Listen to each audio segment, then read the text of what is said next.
Today I will show you how I made this light and airy dress in a light yellow viscose fabric.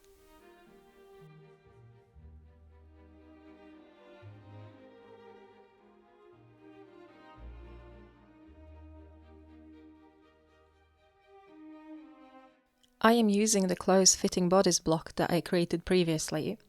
I have linked the video here. First, I trace over the back bodice piece.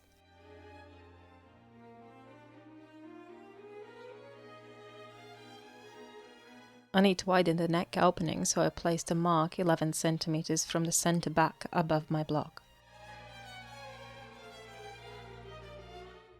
I square down from this mark to meet the shoulder line. Then I square down from the shoulder point and lower the back neck depth by 1 cm.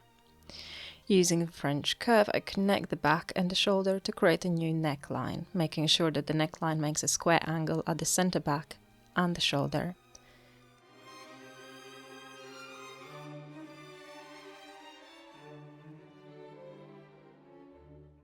Then I raise the armpit point by 1 cm and blend it to armhole using the French curve.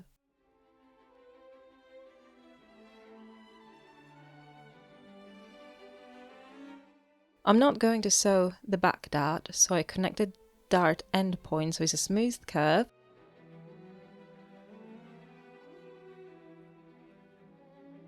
and cut out the pattern.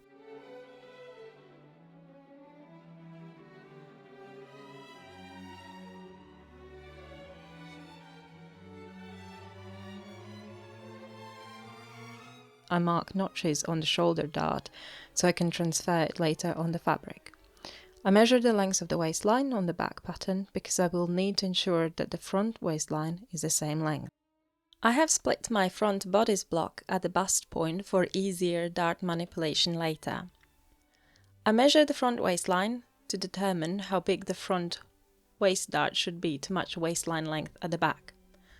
I position my front pattern to create the dart at the correct length.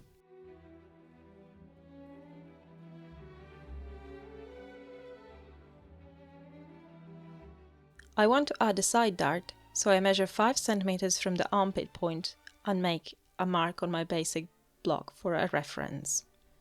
I trace over the pattern starting at the shoulder dart at the center front piece of my block.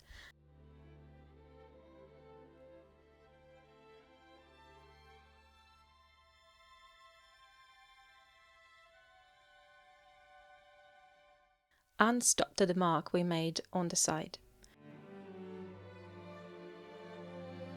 I then pivot the pattern to close the shoulder dart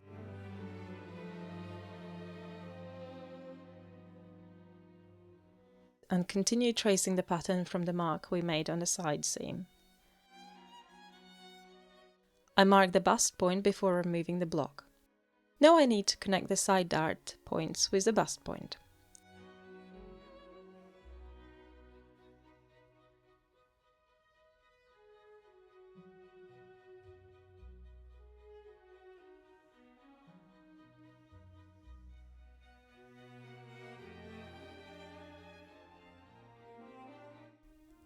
As I do not want a pointy bust point on my garment, I position the end of the dart to be 3 cm from the bust point.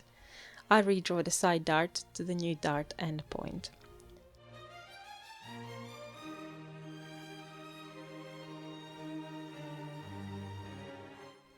Then I raise my armpit point by 1 cm and connect it with an armhole.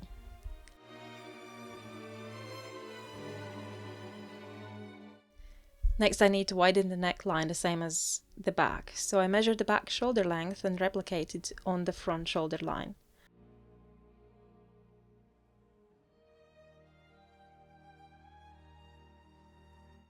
I then lower the front neckline by 4 cm and redraw the neckline, ensuring square angles at the center front and the shoulder line.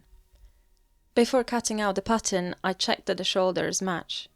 I had to do some minor adjustments as my measurement wasn't accurate.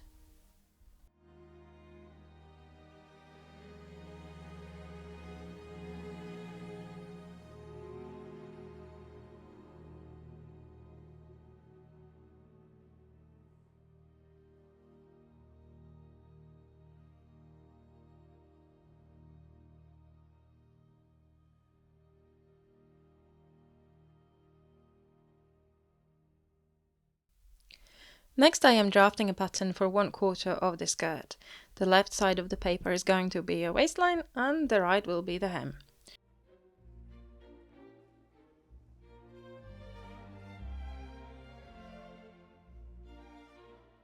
For the waistline, I am using the waistline measurement taken from the bodice block. Then from the waistline, I measure my waist to hip measurement, that is 25 centimeters, to mark a hip line. Then I make a horizontal line that is my hip measurement plus extra 30%. Then I mark another point from the waistline that is my preferred skirt length, and in this instance I have gone for 50 centimeters.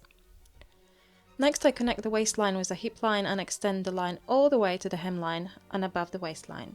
I need to make sure that the waistline connects at the side seam with a square angle, so I raise the waistline a little. The amount here doesn't really matter. Higher point gives smoother curve.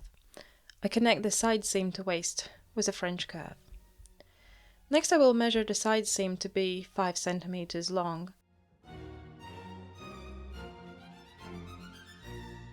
As you can see, the side seam ends up way above the hemline, but that is what I want. I now connect the side seam to hem with a straight angle and smooth the curve with a French curve.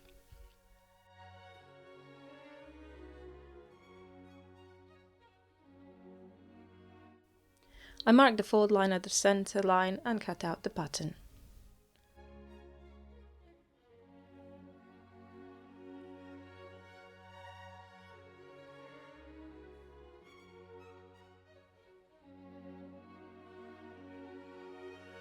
I am using a light viscose fabric, so I'm using a lot of washes to keep the pattern and fabric in place. Because I have not added the seam allowances, I need to add them at this stage. I prefer not to include the seam allowances on my patterns because I can modify the seam allowance as suited for the fabric that I want to use. So for example, if I wanted to sew French seams in this dress, I would mark seam allowances at least 2 centimeters from the edge of the pattern. Or if I was using a heavy wool fabric, I would use 1.5 centimeters seam allowance.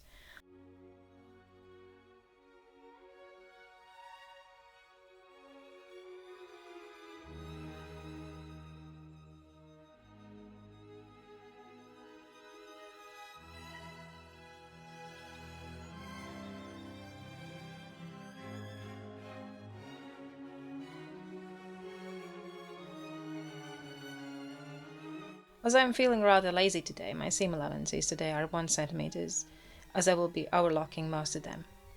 1 centimeter seam allowance is a standard that I would use especially where curves on necklines and armholes are involved. I added 1.5 centimeter seam allowance on waist seams and on the ruffles to give me more space for gathering.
In addition to drafted bodice and skirt patterns, I'm also cutting the fabric for ruffles, 2 strips of it the length of the whole fabric width and 15 centimeters high.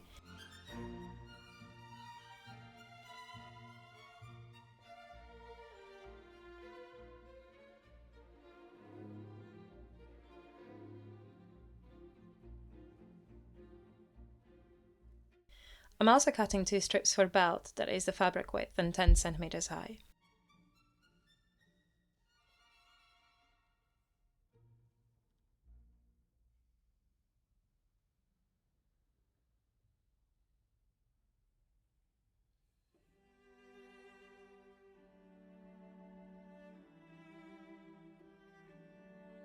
As I'm not using neck and armhole facings, I also need to create bias binding. I try to follow the instructions for the continuous bias binding, but I tend to mess up most of the time as my brain just wants to get on with the sewing. So I only make half of the steps for the continuous bias binding and sew together the strips individually.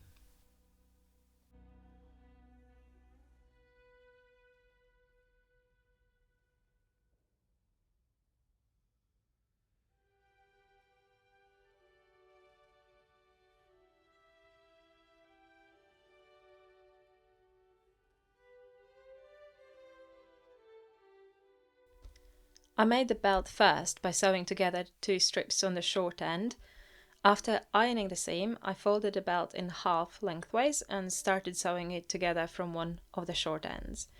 Once I have sewn over the joining seam, I backstitch and left a gap to turn the belt inside out before continuing sewing to the other short end. Before I turned the belt inside out, I ironed the seam to blend the stitching with the fabric and then ironed it to open the long seam for easier turning.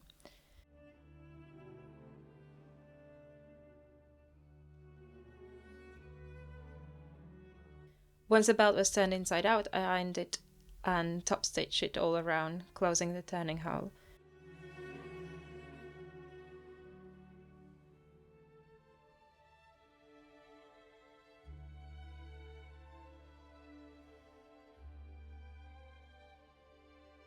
Once it was all sewn, I ironed it again.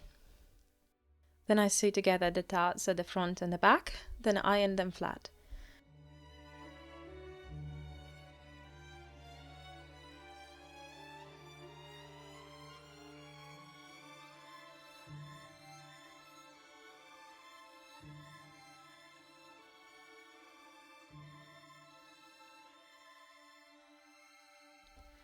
Next I sewed together the centre back, leaving a 10 cm gap at the top for the slit. I pressed and overlocked the seam allowance separately. Next I sewed together the front and back piece at the shoulder seam. Afterwards I pressed a seam with a steam iron and overlocked for clean finish.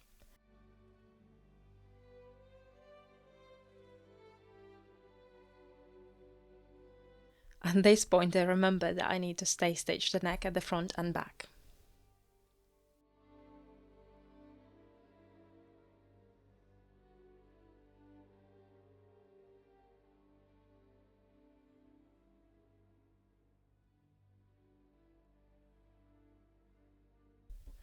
The neckline I finished by sewing a strip of self-bias binding around it.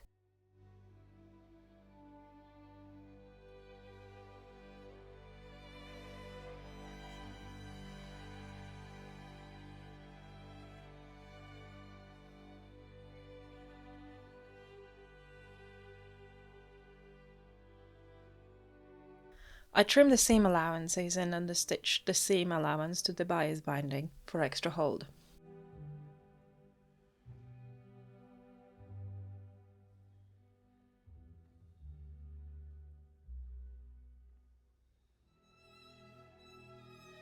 I find that the binding works better with viscose fabric for longevity, especially as I just throw it in the wash with other clothes rather than washing separately. Then I top stitched the slit at the back and afterwards I top stitched the whole neckline.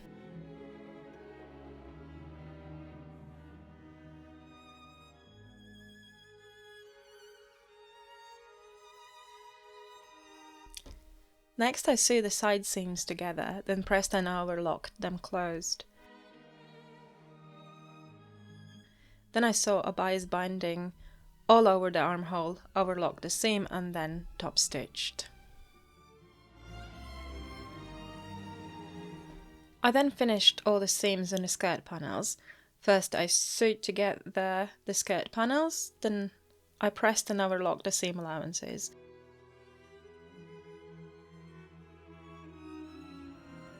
Then I marked center front of the skirt panels and the bodice. Next I attached the skirt to the bodice, matching the side seams, back seams and the center fronts. I sewed all around, pressed it and overlocked the seam allowances.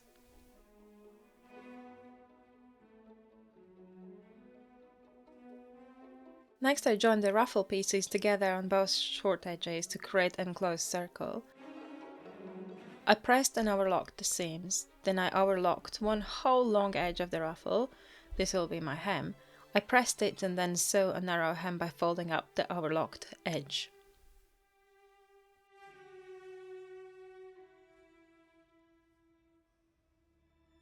I left the dress hung on the mannequin for a couple of days in case it wanted to stretch, but there were no uneven hem on the skirt, so I did not need to make any adjustments.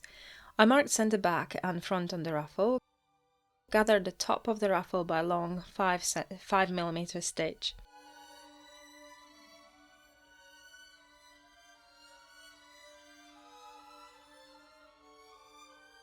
I then matched the side seams in the center back and front with the skirt's hem.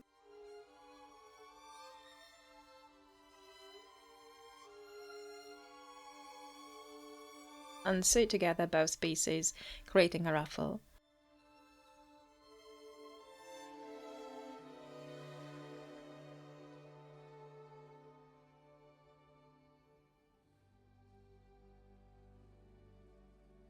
I overlocked the seam, but this time I did not press it to give it extra fullness. The last thing left to do is to create a button loop and attach a button.